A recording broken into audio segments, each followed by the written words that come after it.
हम कक्षा 6 के अध्याय नंबर 6 राजस्थान का भौतिक स्वरूप जो पाठ है उसके बारे में अध्ययन करेंगे। पिछले अध्याय में हमने राजस्थान के राजनीतिक एवं प्रशासनिक स्वरूप तथा अवस्थिति के बारे में अध्ययन किया था। लेकिन क्या आप जानते हैं कि राजस्थान में भौतिक प्रदेश कितने हैं? राज्य की पर्वतमाला की सबसे ऊंची चोटी कौन सी है? यहाँ की जलवायु कैसी है? आइए हमारे राज्य से संबंधित इन सभी प्रश्नों के उत्तर इस अध्याय में हम समझते हैं। राजस्थान का भौतिक स्वरूप अत्यंत जटिल एवं विविधता युक्त है। यानी यहाँ का जो भूमि का जो स्वरूप है, यहाँ की जो जमीन की जो बनावट है या जो यहाँ की संरचना है भूमि की, ये एक जैसी नहीं है। राज्य के मध्यवर्ती भाग है, उसमें अरावली पर्वतमाला विश्व की प्राचीनतम पर्वतमालाओं में से एक है, वो स्थित है। राज्य का पश्चिमी भाग है वो मरुस्थलीय है एवं दक्षिणी पूर्वी भाग है वो पठारीय है। अतः भू संरचना के आधार पर राजस्थान को 4 भौतिक भागों में बांटा गया है। थार मरुस्थल, अरावली पर्वत, पूर्वी मैदान और दक्षिणी पूर्वी पठार। ये भौतिक जो संरचना है, इसको पढ़ने से पहले थोड़ा सा यहाँ ये समझना जरूरी है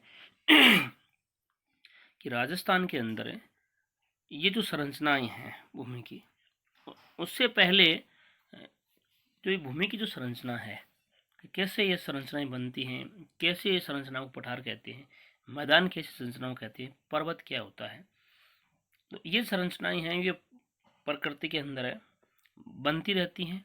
लाखों करोड़ों साल लगते हैं इनको बनने में, और एक चट्टान बन करके वो वापस टूटती है, पिघलती है, उसका लावा बनता है।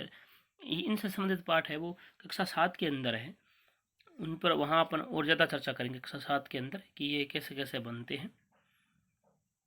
तो यहाँ पे छोटे रूप में अगर देखें हम, जो जानकारी है वो भूमि संरचना है, उसका अध्ययन करेंगे तो वो पाठ बहुत ज़्यादा बड़ा हो जाएगा। हम शॉर्ट में ही यहाँ जानकारी प्राप्त कर रहे हैं कि थार का जो मरुस्थल है, भारत की पश्चिमी सीमा से लेकर मध्य राजस्थान में अरावली तक राजस्थान के पश्चिम भाग में विशाल थार का मरुस्थल स्थित है। अब हम ये मरुस्थल को समझने से पहले हम एक मानचित्र देखते हैं। ये हमारा राजस्थान का मानचित्र है जो स्क्रीन पर दिखाई दे रहा है। ये राजस्थान का भौतिक प्रदेश है। इसमें उत्तर की तरफ घग्गर का मैदान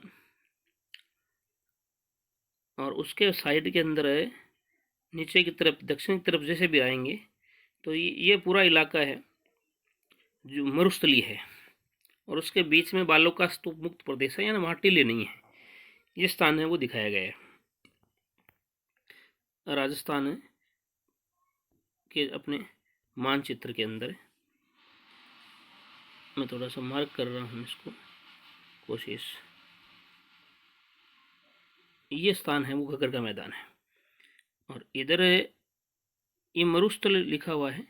ये इलाका है वो तो मरुस्थली भाग है, ये टीले वाला ये भाग है वो। बीच में ये बालू का स्तूप मुक्त प्रदेश है, ये पथरीला है, यहाँ पे रेत के टीले नहीं मिलेंगे अपन को। हम आगे अगर देखेंगे तो इधर बांगड़ से कवाटी प्रदेश से लूणी नदी का ये जो भाग है, ये पूरा का पूरा जो इलाका है ये मरुस्थल के अंदर ही आता है। हम वापिस से इधर करके बीच में जो दक्षिणी अरावली, मध्य अरावली और उत्तरी अरावली, ये अब दूसरा भाग है। पहले अपना मरुस्थल वाला है, इसको थार का मरुस्थल बोलते हैं। और इस मरुस्थल का जो ये बंटवारा किया है उसके बारे में अध्ययन अपन वापिस से जहाँ से अपने पाठ को आगे की तरफ स्किप किया है वहाँ वापस जाएंगे, तब इनका एक एक भाग का अध्ययन कर लेंगे। पहले इस भाग को समझ लेते हैं। ये जो आबू पर्वत दिखाया हुआ है, जहाँ मैं वापस मार्क कर रहा हूँ, ये भाग आबू का भाग है। और इधर ये जो भाग दिखाई दे रहा है ये अरावली वाला, ये अरावली का भाग है बीच में। ये राजस्थान का दूसरा भाग है जो मध्य में है, और ये विश्व की सबसे प्राचीनतम पर्वतमालाओं में से एक है, अरावली पर्वतमाला। पर्वतमाला कहते हैं एक पर्वतों की श्रृंखला है, वो श्रृंखला पर्वतों की है, उसी का नाम है पर्वत श्रृंखला होता है। तो पर्वत श्रृंखला, इसका जो नाम है वो अरावली नाम रखा गया है। उसके बाद में आता है मैदानी प्रदेश। ये जो माही चंबल का जो भाग है, बीच में बनास, ये जो ग्रीन ग्रीन भाग दिखाई दे रहा है, ये मैदानी प्रदेश है। और उसके बाद का जो भाग है वो हाड़ौती का पठार और विंध्य कंगार भूमि है। इससे मिलकर के ये जो भाग है, जो अपन मानचित्र पर मार्क करा है मैंने, ये हाड़ौती का पठार है। तो मोटे मोटे तौर पर अध्ययन करें अपन तो राजस्थान का 4 भाग हो गए।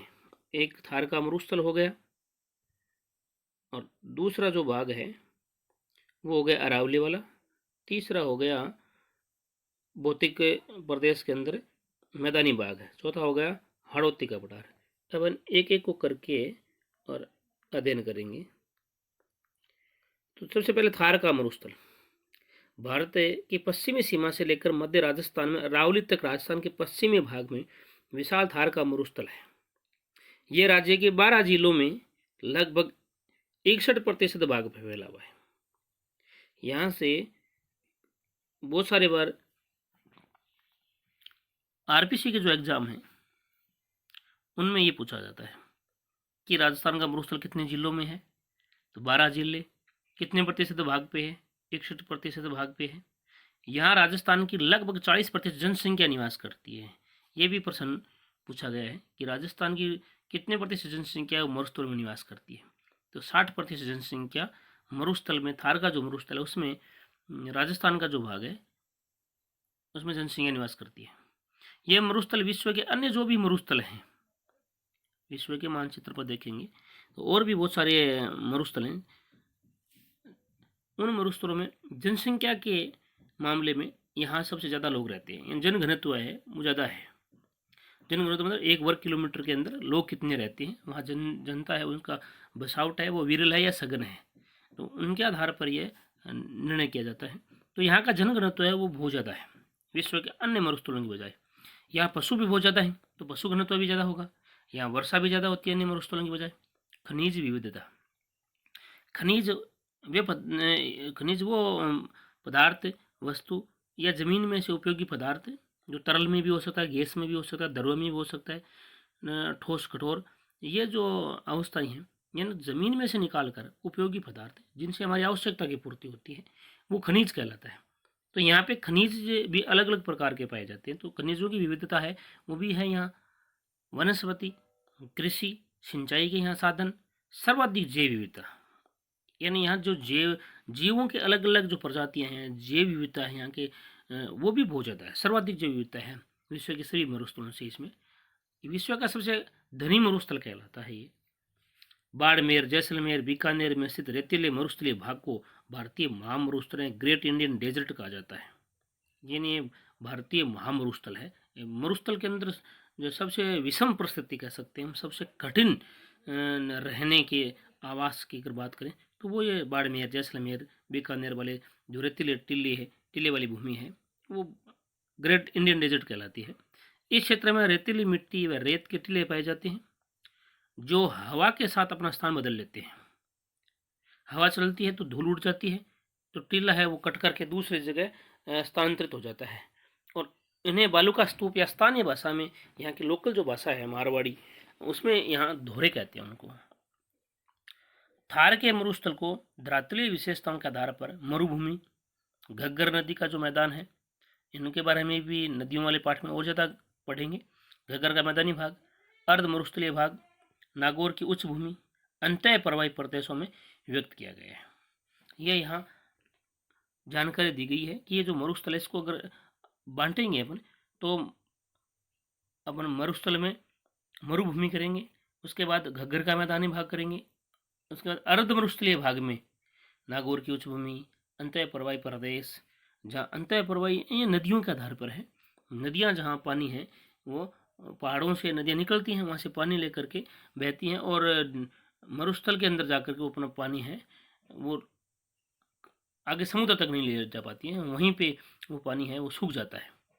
तो वो नदियाँ अंतः प्रवाही नदियाँ हैं, उनके बारे में विस्तार से आगे के कक्षाओं में अध्ययन करेंगे। नंबर 2 जो राजस्थान का भाग है वो है अरावली पर्वत। राजस्थान के मध्य भाग में स्थित है, दक्षिणी पश्चिम के से लेकर उत्तर पूर्व दिशा में। ये दिशा भी बहुत बार एग्जामों में पूछी जाती है कि राजस्थान के अरावली है उसका विस्तार कौन सी दिशा में है। उसमें 4 ऑप्शन दे देते हैं, दक्षिण पश्चिम से उत्तर पूर्व दिशा है। ये ध्यान में रखना है कि दक्षिण पश्चिम से उत्तर पूर्व दिशा है, उसमें राज्य के लगभग 9% भाग पर अरावली पर्वतमाला विस्तृत है। ये विश्व के सबसे प्राचीन पर्वतों में से भी एक है, जो दक्षिण में गुजरात की खेड़बरमा से उत्तर में दिल्ली के रायसन्ना तक 692 किलोमीटर में स्थित है। ये 692 किलोमीटर ये भी याद रखना है। और गुजरात का खेड़बरमा से लेकर के उत्तर में दिल्ली का रायसना हिल्स जहाँ राष्ट्रपति भवन स्थित है वहाँ तक ये अरावली पर्वतमाला है, उसका विस्तार है। और ये अरावली पर्वतमाला राजस्थान को 2 बराबर भागों में बांटती है, विभाजित करती है। एक पूर्वी भाग और एक पश्चिमी भाग है। अरावली पर्वतमाला राजस्थान का सबसे ऊंचा भाग है। सबसे उच्च जो भूभाग है, सबसे ऊंचा भाग है वो यही है। इस पर्वतमाला से विभिन्न प्रकार के खनिज संसाधन प्राप्त होते हैं।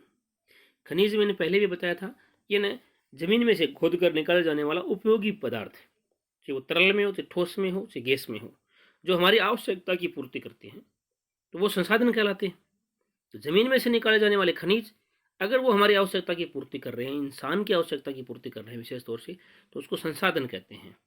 तो खनिज संसाधन है वो भी इस पर्वत श्रृंखला के अंदर पाए जाते हैं। अरावली पर्वतमाला मरुस्थल के पूर्व की का जो मरुस्थल है उसका पूर्व की तरफ जो हवा के साथ जो विस्तार होता है उसमें ब्रेक लगाती हैं, उसका विस्तार को रोकती हैं। इस पर्वतमाला में अधिकांश नदियों के उद्गम स्थल भी हैं, क्योंकि पर्वतों से बरसात के समय में जो पानी पहाड़ों पर आता है वो बह करके नदियों के द्वारा ही आगे निकलता है। तो ये नदियों में उद्गम स्थल है वो पर्वत श्रृंखला ही होती हैं। तो इस क्षेत्र के अरावली में से बहुत सारी नदियाँ निकलती हैं जो पर्वतों की दोनों तरफ ढलानों की तरफ बहती हैं।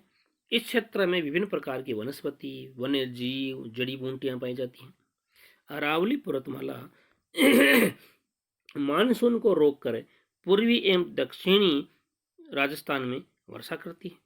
मानसूनी हवाएं वो कहते हैं जिनको मौसम हवा के साथ जो बह करके और बरसात करते हैं, मौसम के अनुसार जो हवाएं चलती हैं उनके साथ नमी है उसमें जो बरसात होती है, तो जो स्थानीय जो पवन है उनके साथ जो बादल आते हैं उनसे जो होती है बरसात उसको बोलते हैं।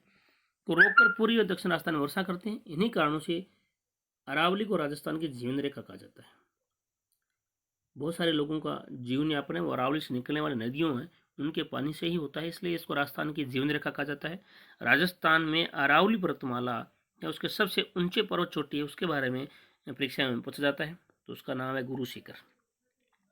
ये सिरोही जिले में स्थित है और माउंट आबू जो पर्वत है उसमें स्थित है, जिसकी ऊंचाई राजस्थान के बहुत सारे एग्जामों में पूछी गई है। इसकी ऊंचाई 1722 मीटर है।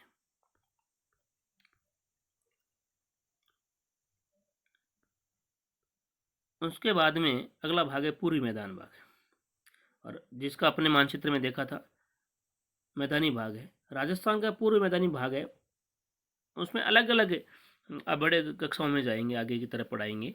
उस समय चंबल, बनास, बाणगंगा, उसकी सहायक नदियां हैं वो कौन कौन सी हैं, वो कहाँ से निकलती हैं, नदियों वाले पाठों में पढ़ाएंगे। तो उसके द्वारा निर्मित है जो विस्तृत रूप में गंगा के मैदान का ही एक परवाह है, उसे एक भाग माना जाता है। ये मैदान राज्य के लगभग 23% भाग फैला हुआ है। तो ये थोड़ा सा ध्यान में सभी रखने हैं कि कौन कौन सा भाग है वो कितने प्रतिशत भाग पे है। तो पूर्वी मैदानी भाग है वो राज्य के 23% भाग पर फैला हुआ है।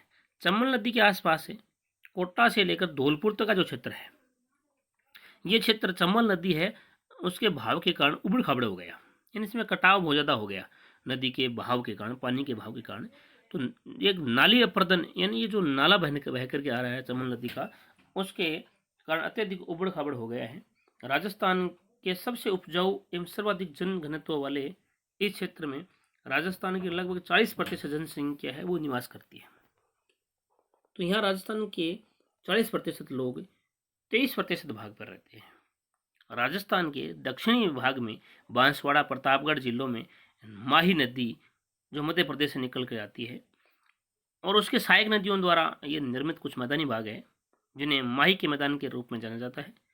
और 56 गांवों के समूह एवं 56 नदी नालों से निर्मित मैदान के कारण इसे 56 का मैदान कहा जाता है। ये राजस्थान के आरपीसी का ये एक पसंदीदा सवालों में से एक है।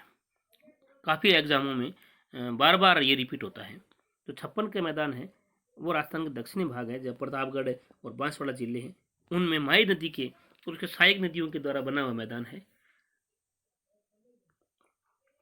उसके बाद चौथा भाग है दक्षिण पूर्वी का पठारी भाग। राजस्थान के दक्षिण पूर्वी भाग है को प्राचीन काल में हाड़ावंशी शासकों का क्षेत्र होने के कारण हाड़ौती का पठार भी कहा जाता है। राज्य के लगभग 7% भाग में फैले इस पठारी क्षेत्र की अधिकांश मिट्टी है वो लावा से निर्मित मध्यम काली मिट्टी है, यानी पृथ्वी के अंदर जाएंगे ऊपर की भूपर पट्टी है, ऊपरी परत है, उस परत के नीचे का जो भाग में जाएंगे तो जैसे जैसे पृथ्वी के अंदर जाएंगे पृथ्वी के अंदर तरल पदार्थ है जो गर्म गर्म है और इसको लावा कहते हैं। यह लावा जब वह ज्वालामुखी या भूकंप ये प्रक्रिया हम भी आगे कक्षाओं में पढ़ेंगे इनको, उनके द्वारा यह जब जमीन से अंदर से बाहर निकलती है और वो लावा जब ठोस होता है तो उस ठोस से पर्वतों की संरचना है वो निर्मित होती है और लावा जब पिघल कर फैल जाता है तो उससे पठारी भाग बनते हैं। उनके बारे में कक्षा 7 के अंदर अध्ययन करेंगे। तो ये जो क्षेत्र है इसको हाड़ौती का पठार बोलते हैं और ये लावा निर्मित मध्यम काली मिट्टी है वो बहुत ज़्यादा उपजाऊ है। यहाँ सोयाबीन की बहुत अच्छी खेती होती है। राजस्थान के अन्य जो पठार हैं उनमें भी कुछ पठारों के नाम दिए हुए हैं।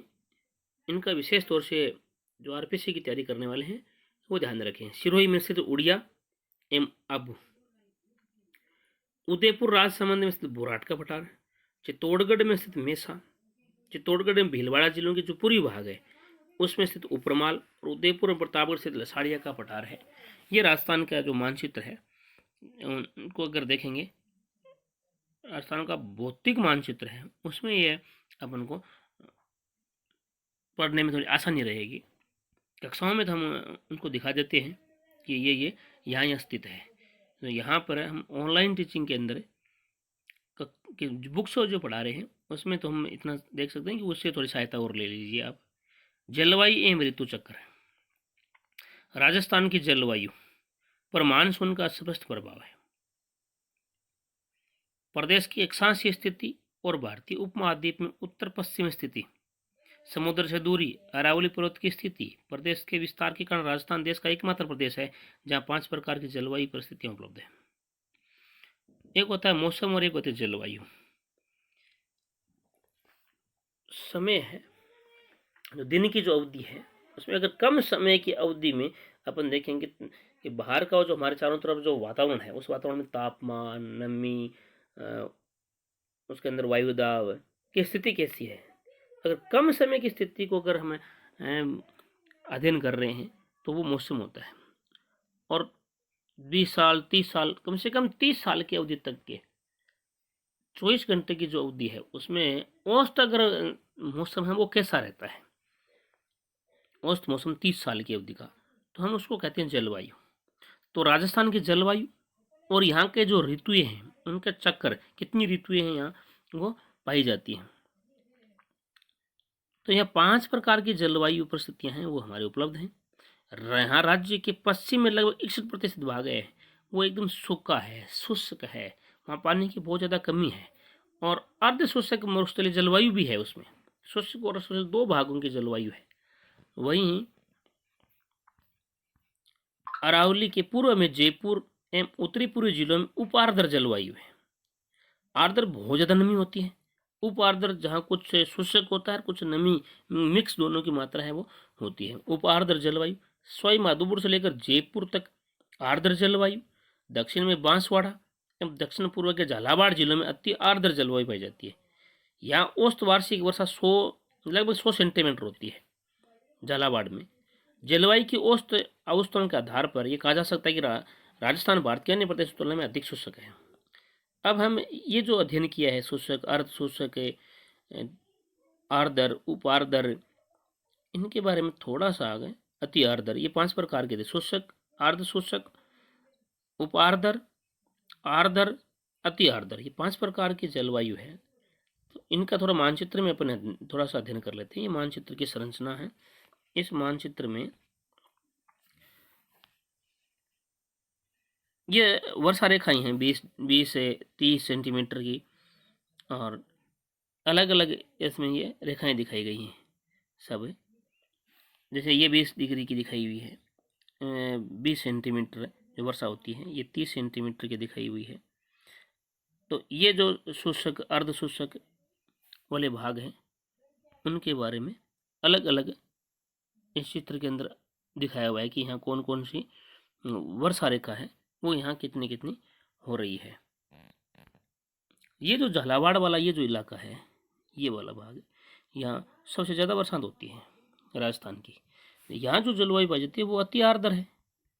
उसके इधर आएंगे, इधर की तरफ चलेंगे, उत्तर की तरफ चलेंगे या अब पश्चिम की तरफ चलेंगे, तो ये अति आर्द्र के बाद में यहाँ आर्द्र आ जाएगी, उप आर्द्र आ जाएगी। ऐसे ही पश्चिम की तरफ आएंगे तो इधर शुष्क आ जाएगी, और अरावली के और शुष्क के बीच में है वो अर्ध शुष्क जलवायु है, तो अर्ध शुष्क हो गया। तो अति आर्द्र, यहाँ पे आर्द्र, उप आर्द्र और अर्ध शुष्क और शुष्क है, ये 5 प्रकार की यहाँ जलवायु पाई जाती है। और ये जो भी मानचित्र हम देख रहे थे कि वर्षा है वो सेंटीमीटर में कहाँ कहाँ कितनी कितनी हो रही है। तो पश्चिम वाला जो भाग है, मरुस्थल वाला, शुष्क अर्ध शुष्क वाला, यहाँ पे बरसात बहुत कम होती है। जैसलमेर में पाकिस्तान की सीमा के टच में कभी कभी तो होती नहीं है 12 महीने तक की बरसात, और होती है बरसात तब 20 सेंटीमीटर। उसके बाद में जोधपुर, बीकानेर, बाड़मेर का इलाका है, वहाँ 20 से 30 सेंटीमीटर होती है। चूरू वाला जो इलाका है, चूरू, सीकर, नागौर, यहाँ पे 40 डिग्री तक हो जाती है सेंटीमीटर वर्षा रेखा बताई हुई है। ये 40 से लेकर के और 50-60 तक है। विशेष तौर से 50 सेंटीमीटर जो रेखा है वो राजस्थान को 2 भागों में, अरावली वाले भाग वो बंटवारा करके 2 भागों में बांट देती है। उसके बाद धीरे धीरे जाएंगे मैदानी भाग की तरफ जाएंगे तो 70 से लेकर के और 80 तक हो जाती है। तो पठारी भाग में जो 38 पठारे हैं वहाँ पे 90 से 100 सेंटीमीटर तक बरसात होती है। और माउंट आबू में भी जो सिरोही के अंदर है उसमें भी बरसात है। वो यहाँ ये मानचित्र में मैं मार्क कर रहा हूँ, ये जो भाग है यहाँ पे वो गुरु शिखर है, ये सिरोही है, इसी के अंदर गुरु शिखर है, माउंट आबू है, और यहाँ पे बरसात बहुत ज़्यादा होती है। हम आगे चलते हैं पाठ के अंदर।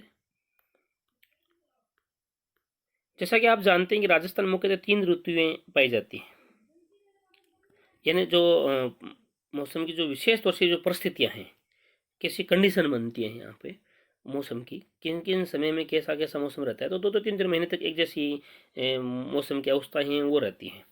तो प्रमुख रूप से यहाँ पे 3 जो स्थितियाँ हैं वो बनती हैं, तो उनको ऋतु नाम दिया गया। जैसे ग्रीष्म ऋतु, मार्च से जून तक के जो समय होता है उसमें ये ग्रीष्म ऋतु हो, यहाँ पे गर्मी बहुत ज़्यादा होती है, जिसमें अगर वातावरण में हम देखेंगे, हमारे चारों ओर का जो आवरण है, पर्यावरण है हमारा, उस पर्यावरण के अंदर इस समय के अंदर तापमान, गर्मी बहुत ज़्यादा हो जाती है, नमी बहुत कम रहती है, वायुदाब भी बहुत कम रहता है। वर्षा ऋतु, ग्रीष्म ऋतु के बाद में वर्षा ऋतु है, वो जुलाई से सितंबर तक है वर्षा ऋतु, इसमें वर्षा ज़्यादा होती है, नमी हुई होती है। उसके बाद अक्टूबर से फरवरी तक शीत ऋतु आती है, जिसमें यहाँ का तापमान है वो -2 डिग्री 3 डिग्री तक चला जाता है। और अब हम इनका अलग अलग एक एक करके अध्ययन करेंगे। ग्रीष्म ऋतु, इस ऋतु में यह तापमान विभिन्न क्षेत्रों में सामान्यतः 30 से 40 डिग्री सेंटीग्रेड से अधिक रहता है, गर्मी बहुत ज़्यादा होती है। पश्चिमी राजस्थान विशेषकर जैसलमेर, बाड़मेर, बीकानेर, जोधपुर, श्रीगंगानगर, चूरू आदि जिलों में तापमान 40 से 45 डिग्री सेंटीग्रेड तक हो जाता है, बहुत ज़्यादा है, सहनीय गर्मी हो जाती है। थार मरुस्थल रेतीला होने के कारण भारत के अत्यधिक गर्म प्रदेशों में से एक है। रेत जल्दी गर्म होती है, रात को बहुत जल्दी ठंडी हो जाती है, अतः मरुस्थल में इस ऋतु में दिन का तापमान बहुत ज़्यादा बढ़ जाता है और रात में तापमान है वो कम हो जाता है, जिससे दैनिक जो ताप का जो अंतर है वो, और जो वार्षिक जो ताप का औसत निकाल करके जो अंतर देखते हैं हम, वो बहुत ज़्यादा हो जाता है। ऊंचाई के कारण माउंट आबू इस ऋतु में राजस्थान का सबसे ठंडा स्थान रहता है। अब यहाँ एक कोटेशन कोट जो बात है उसके बारे में भी देखते हैं। राजस्थान में ग्रीष्म ऋतु में चलने वाली अत्यधिक गर्म धूल भरी हवाओं को लू कहा जाता है। यह एग्जामों में बहुत बार पूछा गया है। तो राजस्थान में ग्रीष्म ऋतु में चलने वाली अत्यधिक गर्म धूल भरी हवाएं हैं, जो राजस्थान के मरुस्थल में रहने वाले तो बहुत अच्छी तरीके से फील करते हैं इसको। तो ये लू इसको कहा जाता है। कभी कभी इनकी गति 100 किलोमीटर प्रति घंटा से भी अधिक होती है। तो पेड़ पौधे वनस्पतियाँ उसको उखाड़ देती है, मकानों को गिरा देती है, छान छपरे होती हैं, उनके ऊपर के जो कवर है, ऊपर वाला जो भाग है छपरा, तो उसको उड़ा के ले जाती हैं। बहुत तेज़ चलती है ये। वर्षा ऋतु राजस्थान की 90 से 95% वर्षा है वो इसी ऋतु में होती है, जो मानसूनी हवाओं से जुलाई से सितंबर के मध्य तक होती है। इसको चौमासा बोलते हैं यहाँ पे, राजस्थान के स्थानीय भाषा में चौमासा। यहाँ अरब सागर और बंगाल की खाड़ी दोनों शाखाओं के मानसून से वर्षा होती है। बंगाल की खाड़ी के मानसून से तो राजस्थान में अधिक वर्षा होती है, जो अधिकांशतः पूर्वी राजस्थान में झालावाड़ की तरफ से प्रवेश करती है, पूरी राजस्थान में होती है। अरब सागर के मानसून से अधिकांश वर्षा दक्षिण राजस्थान में होती है। सर्वाधिक वर्षा है वो झालावाड़ जिले में होती है, लगभग 100 सेंटीमीटर है, जिसे राजस्थान का सबसे आर्द्र जिला माना जाता है। ये भी कई बार यहाँ हर लाइन में से प्रश्न है वो आरपीसी द्वारा पूछे जाते हैं। और जो आरपीसी की तैयारी करने वाले जो बच्चे हैं या जो अभ्यर्थी हैं, वो विशेष तौर से इन जो लाइनों के अंदर जो प्रश्न बनते हैं, इन प्रश्नों को किसी भी शर्त में छोड़ना नहीं चाहिए। सबसे कम वर्षा जैसलमेर जिले है, लगभग 10 सेंटीमीटर है, नए के बराबर वहाँ बरसात होती है। सबसे अधिक वर्षा प्राप्त करने वाला स्थान तो माउंट आबू है, जहाँ औसत 150 सेंटीमीटर वर्षा होती है। एक स्थान की बात करें तो माउंट आबू आएगा, और जिले की बात करें तो झालावाड़ आएगा।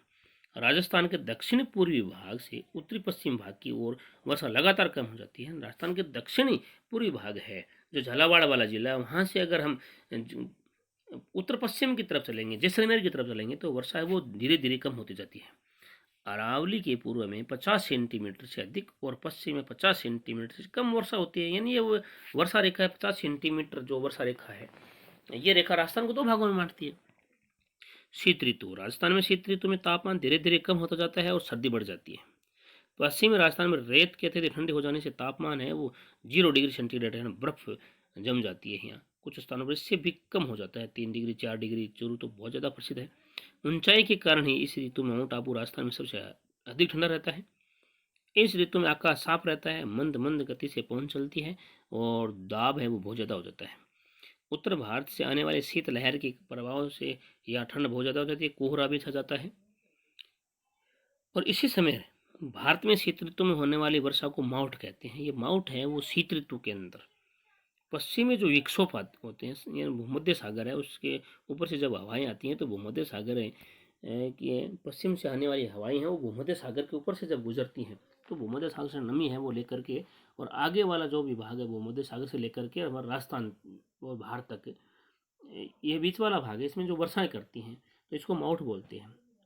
ये चक्रवात है, क्योंकि भूमध्य सागर में चक्रवात आते हैं। चक्रवात पानी है वो एक चक्कर के रूप में घूमता है और फिर वहाँ से बादल के रूप में ऊपर उठता है, यानी चक्रवात है। उसी चक्रवात उसी हवा के कारण वो नमी उनके साथ आती है और नमी से बादल है वो बनते हैं, और वो बादल वहाँ से हवा के साथ हमारे राजस्थान में आते हैं ना, वर्षा कर देते हैं। इस वर्षा से गेहूँ और की फसल को बहुत ज़्यादा लाभ मिलता है। और माउट से सबसे ज़्यादा लाभ किसको मिलता है, ये भी आरपीसी में बहुत बार एग्जामों में पूछा गया है। तो चना और गेहूँ, इन दो फसलों को लाभ ज़्यादा मिलता है। अकाल और मरुस्थलीकरण राजस्थान में, विशेषकर पश्चिमी राजस्थान में बार बार अकाल। अकाल क्या होता है, अकाल में बरसात नहीं होती है। बरसात नहीं होती तो यहाँ की भूमि है उसमें हरियाली नहीं रहती है, यहाँ अनाज नहीं होता है, यहाँ के पशु हैं वो फिर क्या खाएंगे, सूखा चारा नहीं मिलेगा। तो अब बरसात नहीं होगी तो उसको अकाल बोलेंगे।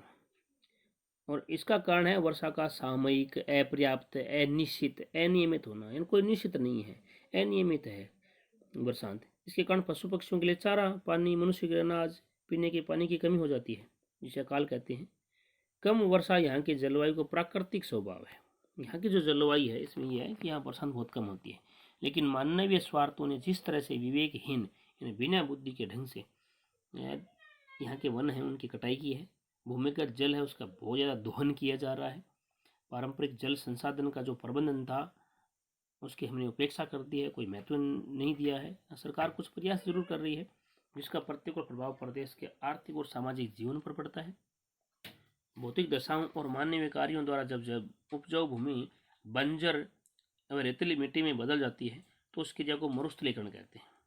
ये प्रश्न भी है आगे, और ध्यान में रखना है कि जो भूमि की जो दशा है वो और मानवीय जो कार्य हैं उनके द्वारा यह जो उपजाऊ भूमि है वो बंजर भूमि में बदल जाती है, रेतीली भूमि में बदल जाती है, तो उसको बोलते हैं मरुस्थलीकरण। टिल्लों का निर्माण बहुत ज़्यादा हो जाता है। राजस्थान के पश्चिमी भाग में लगातार मरुस्थल का विस्तार हो रहा है, फिर भी वृक्षारोपण द्वारा इसे कम करने के प्रयास हैं वो किए जा रहे हैं। अब भाई जो कक्षा वाले जो बच्चे हैं उनके लिए कि आपका जिला किस भौतिक प्रदेश में स्थित है, पहचान कर उस भौतिक प्रदेश की प्रमुख विशेषताओं को लिखिए। जब हम कक्षा के अंदर पढ़ाते हैं तो उस मानचित्र दिखाते हैं और उस मानचित्र के आधार पर पढ़ाते हैं तो और अच्छे तरीके से उसको समझा पाते हैं। शब्दावली बंजर, बंजर मतलब अनुपजाऊ। बीहड़ भूमि है, उसका बीहड़ भूमि जो चंबल का जो बीहड़ है उसकी बात है। तो नदी के जल के कटाव से बनी जो उबड़ खाबड़ जो भूमि है, जो कटा हो जाता है, तो उत्खात भूमि या बीहड़ भूमि बोलते हैं। सम वर्षा रेखा की एक शब्द आया था बीच में। तो मानचित्र पर समान वर्षा वाले स्थान है उनको जोड़ने वाली काल्पनिक रेखा जो बनाई हुई है मानचित्र पूरा एक कल्पना के आधार पर बनाया हुआ है। तो ये जो रेखा है जहाँ जहाँ जैसे 10 डिग्री कहाँ कहाँ होती है वर्षा, 10 सेंटीमीटर वर्षा है वो कहाँ कहाँ होती है, उसको अगर जोड़ रहे हैं उस स्थान को एक रेखा के द्वारा तो वो सम वर्षा रेखा कहलाती है। मानसूनी हवाएं, ये है ऋतु के अनुसार अपनी दिशा बदलने वाली जो हवाएं होती हैं उनको मानसूनी हवाएं बोलते हैं। अपर्दन, जल पवन द्वारा मिट्टी का जो कटाव होता है उसी को अपर्दन बोलते हैं। कुछ प्रश्न भी है। निम्नलिखित में से कौन सा भौतिक प्रदेश राजस्थान में स्थित नहीं है? तो अरावली स्थित है, पूर्वी मैदान स्थित है, थार का मरुस्थल भी राजस्थान में, हिमालय पर्वत नहीं है। अरावली पर्वतमाला की सबसे ऊंची चोटी कौन सी है? तो गुरु शिखर है। एवरेस्ट, कंचनजंगा और जरगाजी ये नहीं है, ये हिमालय की चोटियां हैं। चंबल नदी के आसपास का जो क्षेत्र जो बीहड़ है, उत्खात भूमि है, वो अपरदन के कारण अत्यधिक उबड़ खाबड़ हो गई है। उपजाऊ भूमि का बंजर रेतीली मिट्टी में परिवर्तन होना क्या कहलाता है? खालिस्तान के अंदर तो मरुस्थलीकरण कहलाता है। राजस्थान का कौन सा क्षेत्र प्रतिवर्ष सूखे का सामना करता है? जैसलमेर वाला इलाका है, मरुस्थलीय इलाका है, वो सूखे का सामना करता है।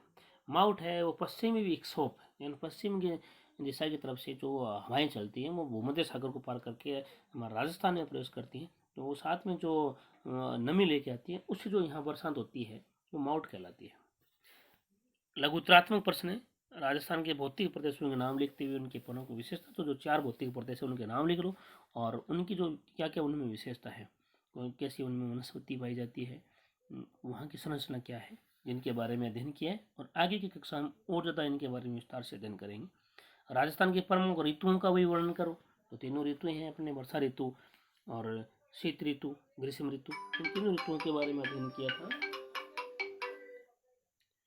ये हमारा जो पाठ है वो पूरा होता है और हम लेते हैं यहाँ विदा आपसे।